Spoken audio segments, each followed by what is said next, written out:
भगवान की। आइए, समय का थोड़ा अभाव है।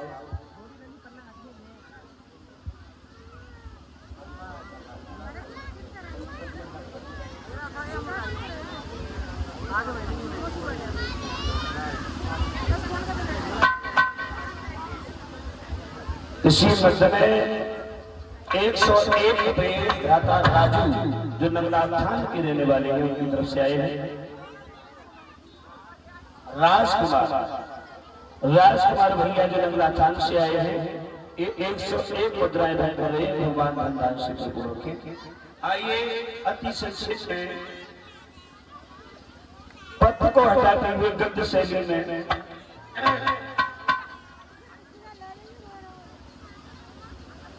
महाराज गुस्से के महलों में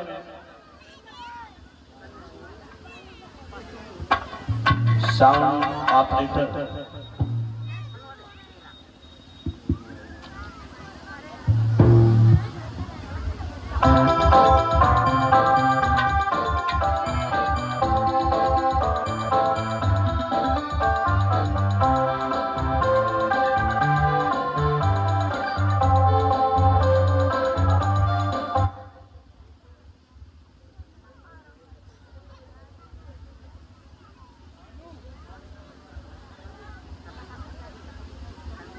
महाराज हुसैन के महलों में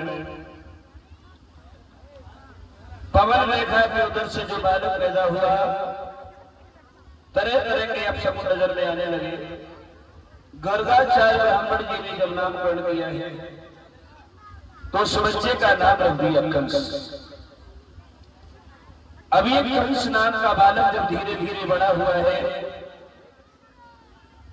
छोटे छोटे बच्चों में खेलने के लायक हुआ, किसी के सर को फोड़ देता है, किसी की भुजा को तोड़ देता है, किसी को जिंदा जमीन में दबा देता है। इस तरह से बचपन से ही जब वो कंस अत्याचारों में लग गया,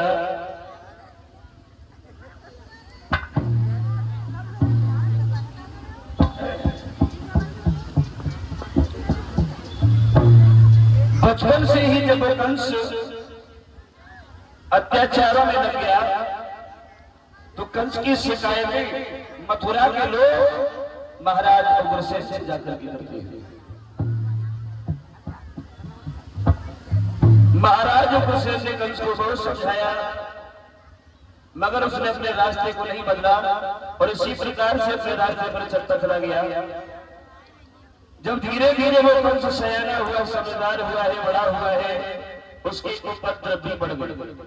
अपने ही जैसे लड़कों की एक मित्र मंडली बनाई है, मथुरा की बहन बेटियों को, बहुओं को तंग करने लगा। मथुरा के लोग और ज्यादा दुखी हो गए तो महाराज उग्रसेन से कहा है कि राजा अब हम तुम्हारे इस नगर में नहीं रहेंगे, तुम्हारे इस नगर को छोड़ करके हम कहीं दूर चले जाएंगे। तो महाराज उग्रसेन ने जब दरबार लगाया है तो इसको उस दरबार में बुलाया और ये कहा है, बेटा मैं क्या सुन रहा हूं, तुम एक राजा का लड़का हो, तुम्हें ये राज्य संभालना है, इस राज्य के उत्तराधिकारी बनने वाले हो, प्रजा का सम्मान करना सीखो। तो कंस ने उग्रसेन से ये कहा है कि तुम बूढ़े हो चुके हो, बूढ़े होने के साथ साथ तुम्हारी बुद्धि भी बूढ़ी हो चुकी है, तुम्हारी उम्र ये राज करने के लायक नहीं रही, अब तुम्हें आराम की जरूरत है, तुम आराम करो, ये राज हम करेंगे। मुकुट को उतार करके अपने सर में रख लिया। उग्रसेन और पवन रेखा दोनों को पकड़ करके मथुरा के कारागृह में डलवा दिया और कंस मथुरा का सम्राट बन गया। और जब कंस मथुरा का राजा बना है तो उसने सभी कानून बदल दिए। इधर ये सम्मानित श्री ओम प्रकाश यादव जी चौकीदार, 21 किलो गेहूं, 21 किलो चावल, 11 किलो चीनी और 11 किलो दूध और 101 रुपए भंडारे के लिए दान कर रहे हैं।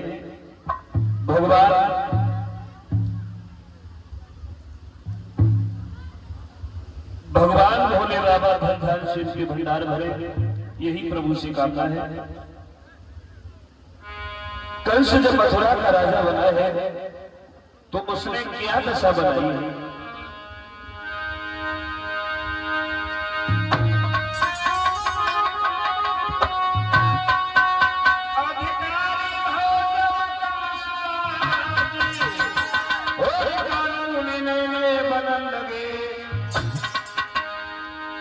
लुच्चायोरू लभंगन केर बड़ी से भोगना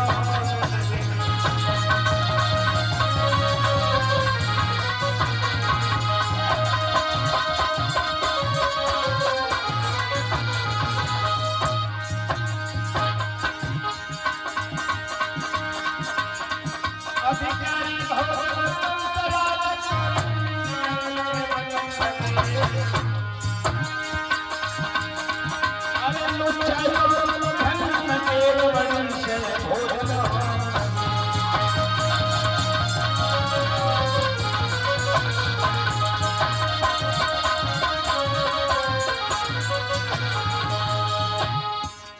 क्या दशा बनाई, क्या दशा बनाई।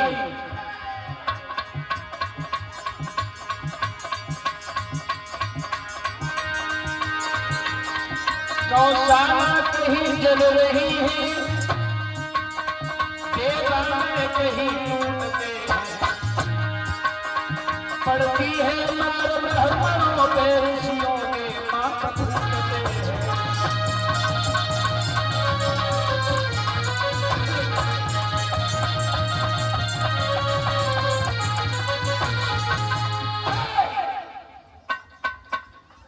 कंस मथुरा का राजा बना, उसने सभी कानून बदल दिए जो महाराज उग्रसेन के शासनकाल में चलाए जाते थे। अब कंस के शासनकाल में कोई अपने दुख की बात भी किसी से नहीं कहता है, अगर कहता भी है तो कंस उसे मरवा देता। इस प्रकार से कंस मथुरा का सम्राट बन गया। कंस का विवाह हुआ है कर्ण के राजा जरासंध की दो लड़कियां थी, अस्थि और प्राप्ति। उन अस्थि और प्राप्ति के शासन अब जब कंस का विवाह हो गया, भैया इन बच्चों को थोड़ी देर बिठा दो, ये तो शोर कर रहे। लला ओ बेटा, ओ काले पेंट वाले कमर पे हाथ रख के खड़ी ए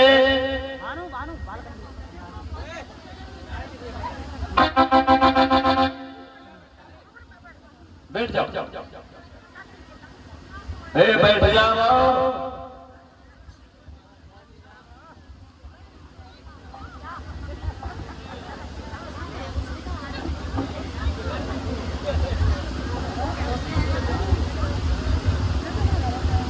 हुआ ये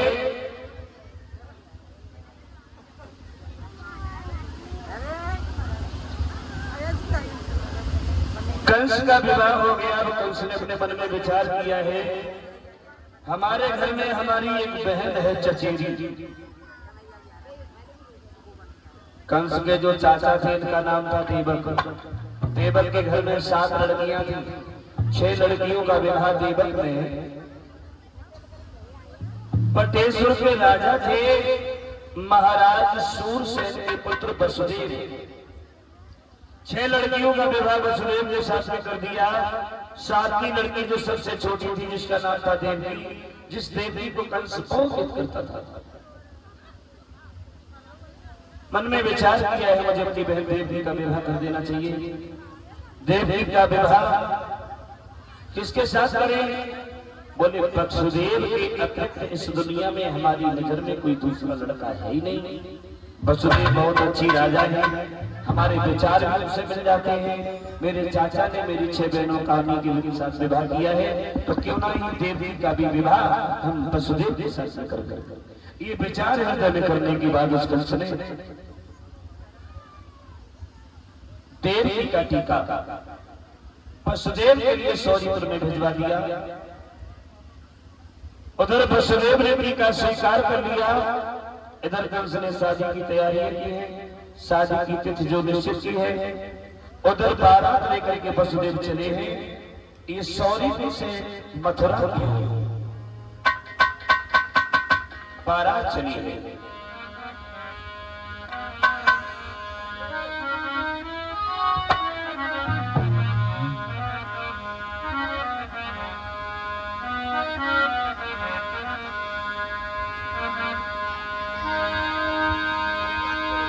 हंसी खुशी के साथ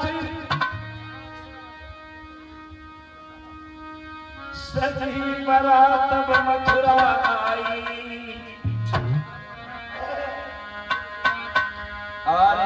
पर लो कड़वाई रे देवकी की वही सगाई।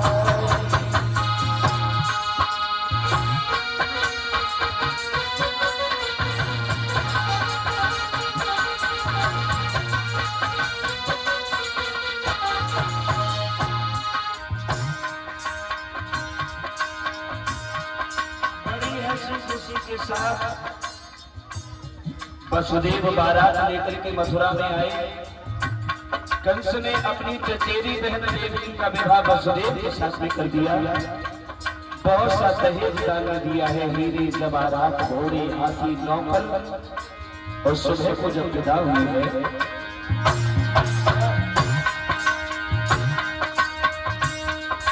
मेरे भाई महल से जुदा सुबह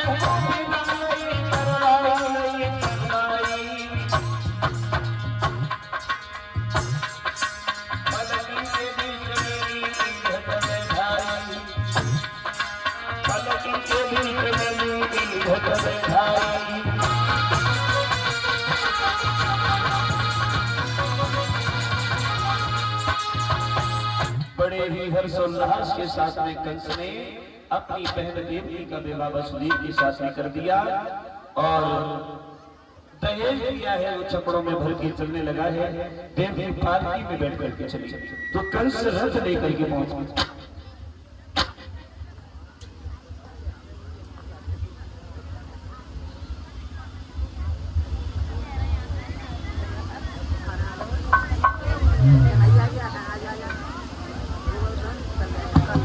और इसी मध्य में ये 100 रुपये हमारे करीब आए हैं।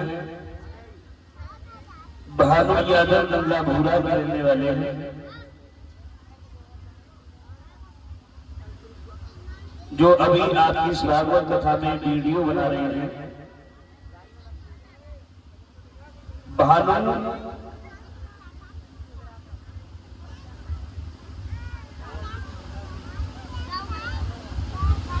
ये भानु राव यूपी 87 नाम का जो चैनल है, भानु राव यूपी 87 पर देखने के लिए मिलेगी।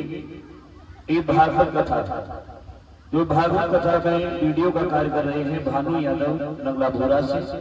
ये 100 रुपये हमारे करीब कर रहे हैं। इनकी वीडियो सब देखियो, भर भर के लाइक करियो, कमेंट करियो, और शेयर करती हो।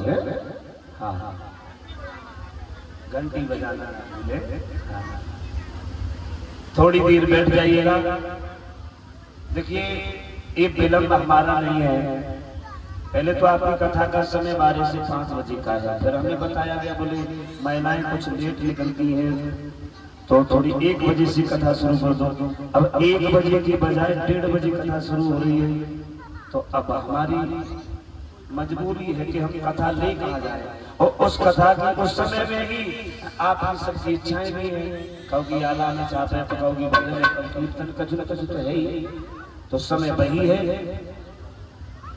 और अगर चाहो तो हम तो कथा को 3 घंटे की 1 घंटे में कहते और 1 घंटे की 6 घंटे में भी न कहें।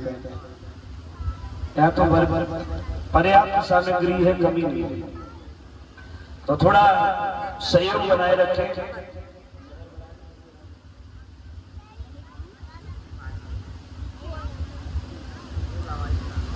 ध्यान उसी को रखिएगा।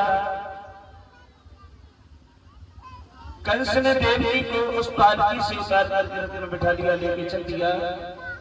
मथुरा से बाहर निकला है, समझाता हुआ जा रहा है, बहन सौरीपुर में जाकर के तुम किसी से दम करके मत रहना।